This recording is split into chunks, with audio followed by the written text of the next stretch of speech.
Hello，大家好，我係 Martin，今日想同大家睇下 Chronoswiss 臨近 Watches and Wonders 之前發佈嘅呢隻 Space Timer Gravity。Space Timer 呢個系列，顧名思義就係以太空科幻為主題，透過大膽嘅色彩同立體建築美學，帶嚟複雜嘅視覺層次。今次呢隻 Gravity 採用咗一個非常少見嘅陰陽標盤佈局，我第一次喺 IG 見到呢，已經印象非常深刻。首先講下手錶嘅基本資料，呢隻錶嘅錶徑係44mm，厚度15.2mm，oversize 嘅錶殼呈現霧面灰色嘅質感，上下兩端用咗錢幣紋修飾。我覺得幾特別嘅地方係，通常錢幣紋用喺手錶嘅設計上，會令隻錶嘅感覺更加斯文正裝，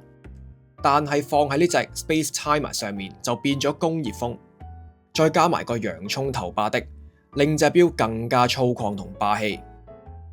不過呢隻錶嘅主角始終都係個陰陽錶面，左邊嗰一半就係基於外太空原始影像激光雕刻而成嘅月球表面。另外嗰半邊呢，就係色彩非常鮮豔 CVD 鍍層嘅人手膠水紋理，喺光線嘅移動下，色澤由綠色漸變至藍色，為錶面增添持續流轉嘅動感啊！雖然官方話呢隻錶嘅靈感係嚟自外太空，但係我第一眼嘅感覺呢，就更加似係孔雀開屏。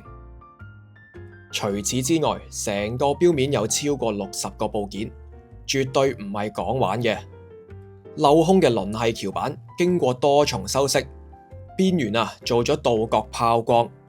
表面分別有垂直斷面打磨同噴砂處理。小時指錶盤採用局部鏤空設計，用咗透明拋光嘅 ITR2 材質製造，輕盈得嚟又有科幻感。12小時嘅 Index 呢就更加特別，用上混合咗 Superluminova 夜光同陶瓷物料而成嘅圓柱體，令呢隻錶咧喺工業風嘅基礎上，再增添一啲 Cyberpunk 嘅影子。日期顯示嘅指錶盤同樣充滿細節，喺透明嘅 ITR2 原本上鑲嵌不鏽鋼鋼珠，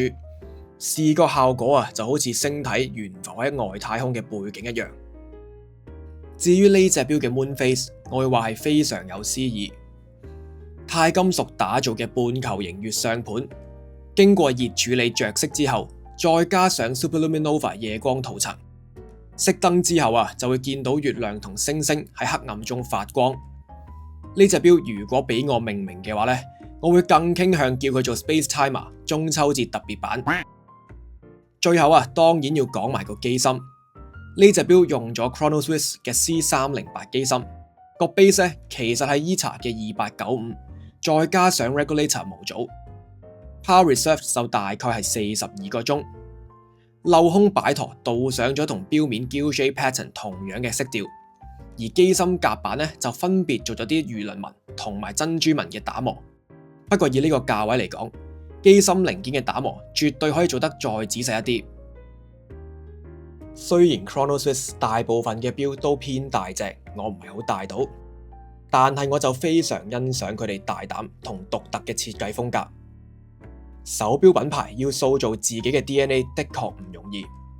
Chronoswiss 呢幾年嘅作品，我自己都覺得幾有誠意。唔知你哋又點睇 Chronoswiss 嘅錶款呢？記住留言話俾我知。我哋下條片再見，拜拜。